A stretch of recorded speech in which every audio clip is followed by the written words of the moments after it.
Sir ఇక్కడ రండి, పక్క వచ్చేసండి మీరు.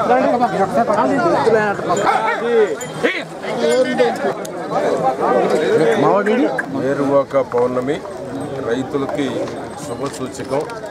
వ్యవసాయాన్ని ఆరంభించేటువంటి రోజు ఏరువాక పౌర్ణమి.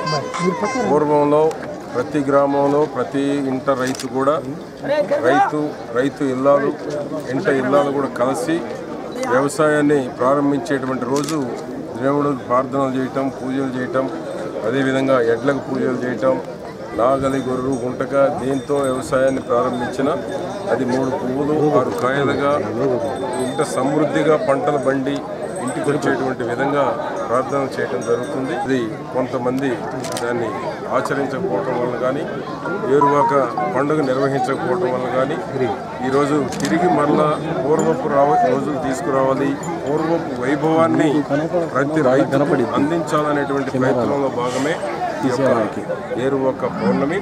వరుణ దేవుడు పూజించడం, సకాలంలో వర్షాలు పడితే సమృద్ధిగా పంటలు పండటం, రైతుకు వ్యవసాయం లాభసాటిగా ఉండేటువంటి దానికి ఒక మంచి అవకాశం. ఆ విధంగా ఈరోజు చంద్రబాబు నాయుడు గారి అనంతపురం జిల్లాలో ప్రతి గ్రామంలో కూడా ఒక పండుగ వాతావరణంలో ఈరోజు ఎడ్లపాడులో చేశాము. గ్రామం తరలి వచ్చింది.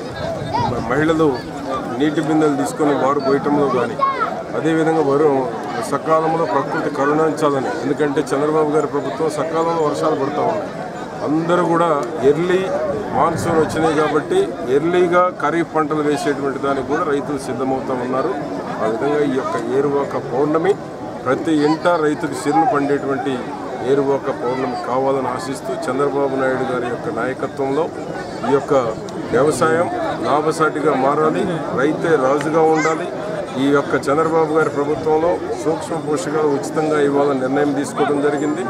వ్యవసాయ ఖర్చులు కూడా ఏ విధంగా సబ్సిడీ చేయాలనేటువంటిది కూడా ఆలోచన చేస్తూ ఉన్నారు.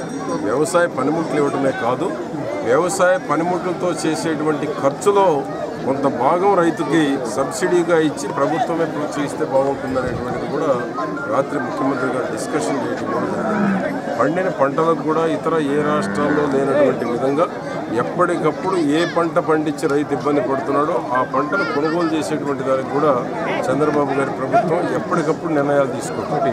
దానిలో పొగాకు 2000 ఇవ్వటంలో కానీ, 3 ఏళ్ల నాటి 10 ఏళ్ల పరిపాలన కాంగ్రెస్ వాళ్ళు వదిలిపెట్టిపోయిన శనగలు కొనటంలో కానీ, ఉల్లిపాయలు కొనటంలో కానీ, పసుపు కానీ, మిర్చి కానీ, ధాన్యం కానీ ఏది రైతుకి పంట పండించిన తర్వాత ఇబ్బంది పడుతున్నాడో ఆ పంటలన్నీ చంద్రబాబు గారి ప్రభుత్వం కొనుగోలు చేయడం జరిగింది. రైతుకి ఈ యొక్క మంచి శుభ సూచకం, శుభ పరిణామం కావాలి. రైతుకు వ్యవసాయమే లాభసాటిగా ఉండాలని ఆశిస్తున్నాం.